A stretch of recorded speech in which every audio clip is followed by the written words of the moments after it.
Bonjour camarades. Le sentiment qui domine aujourd'hui, c'est la colère. La colère contre ce patron qui a gavé, dont les actionnaires se gavent de milliards de dividendes. Les camarades l'ont évoqué juste avant. Le 8 mars, les actionnaires de Fiat et les actionnaires de PSA, la famille Peugeot et la famille Agnelli, se sont partagés l'équivalent de 2,8 milliards d'euros pour célébrer le mariage, leur mariage. Il y a à peine une semaine, à l'annonce des excellents résultats du premier trimestre, plus 14% sur le chiffre d'affaires, plus 11% d'augmentation des ventes mondiales, les actionnaires se sont réunis à nouveau pour se voter un dividende exceptionnel de 1 milliard d'euros. 3,8 milliards en quelques semaines, ils se sont mis dans la poche. Avec quels résultats et quelles conséquences? Le projet de la fermeture de l'usine de Douvrin, et les camarades l'ont dit avant, c'est une première usine qui est la première d'une longue liste, sans doute. Parce que l'objectif de Tavares, qui représente les actionnaires, c'est d'augmenter la rentabilité.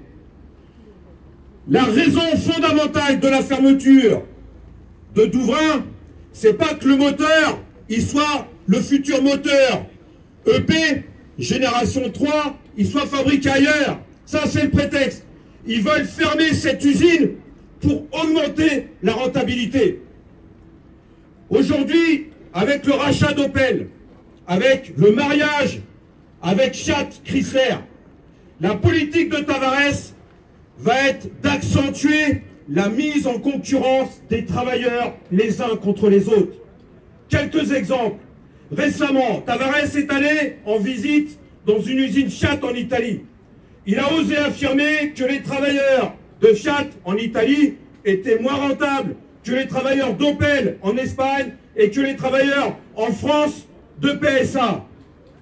Aux travailleurs espagnols, il leur dit « Vous êtes moins rentables que d'autres travailleurs en Europe de l'Est ». Tavares menace de fermer une usine Opel Vauxhall en Angleterre. Il a pris le prétexte du Brexit qui lui augmente ses coûts de production. Avec le rachat d'Opel, Tavares a joué la concurrence entre l'usine Opel de Vienne en Autriche, qui fabrique les boîtes de vitesse, avec l'usine de Valenciennes, juste à côté. C'est l'usine d'Opel à Vienne qui a fermé. Tavares a dit, vous les Autrichiens, vous me coûtez trop cher par rapport aux Français de Valenciennes. Valenciennes a été surchargée de travail. Les cadences ont explosé. Il n'y a pas eu un seul emploi qui a été créé. Pas un seul. Au contraire, Tavares a continué à supprimer des emplois.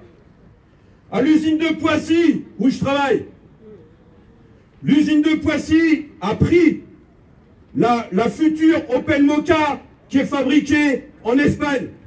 En Espagne, dans cette usine, il y a eu des centaines de suppressions d'emplois. Est-ce que ça a bénéficié à l'usine de Poissy? Que dalle, rien du tout. À l'arrivée de l'usine de l'Opel Mokka, la direction a annoncé aux travailleurs que sous prétexte qu'il y avait un fort pourcentage de pièces communes avec la voiture qu'on faisait déjà, la DS3, eh ben, il y allait avoir des dizaines d'emplois supprimés. Comme quoi, les camarades, réfléchissons, prenez un peu de temps pour réfléchir. Les relocalisations, c'est pas forcément synonyme de maintien d'emploi ou de création d'emplois. Au contraire, ça peut être aussi synonyme de destruction d'emplois. Alors dans cette affaire, face à cette politique de Tavares qui est de diviser pour régner, eh bien nous les militants, les travailleurs, on doit défendre cette idée fondamentale que les travailleurs par-delà les frontières du groupe Stellantis, PSA, Opel, Fiat, Chrysler, on a des intérêts communs. Qu'on soit en Hongrie, en Pologne, en Espagne, en Italie, en France ou en Angleterre, nous avons le même adversaire, le même ennemi.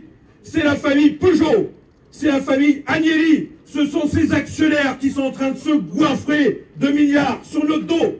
C'est ça dont il ne faut pas qu'on perde d'idée. Il faudrait qu'on ait conscience réellement de ça. Aujourd'hui, vous savez, ils ferment les usines pour augmenter la rentabilité. Mais nous, les travailleurs, on a un objectif en tête, un seul. C'est de garder notre emploi pour garder notre salaire. Parce que sans salaire, on est mort, on crève, on va au chômage. Et derrière le chômage, c'est la misère. Alors on ne peut pas se permettre de perdre son emploi et de perdre son salaire. Ici, entre l'usine de Douvrin, l'usine d'ACC, la fabrication des moteurs ou la fabrication des batteries, il y a de toute façon de quoi maintenir les 1500 emplois. Il faut simplement se répartir le travail entre tous, faire baisser les cadences, faire baisser le temps de travail pour qu'on soit aussi nombreux à travailler, mais qu'on garde tous notre paye, qu'on garde tous notre boulot. Parce que sans boulot, encore une fois, on n'est plus rien, on est mort. Ça, pour nous, c'est sacré. Alors, pour utiliser une formule qui est devenue célèbre avec le Covid, c'est quoi qu'il en coûte au patron. Nous devons obtenir, imposer le maintien de tous les emplois, que l'on soit CDI, intérimaire, CDD, fournisseur, sous-traitant, peu importe. On doit tous continuer à garder notre emploi et garder notre salaire. Et ça, quoi qu'il en coûte. Bravo.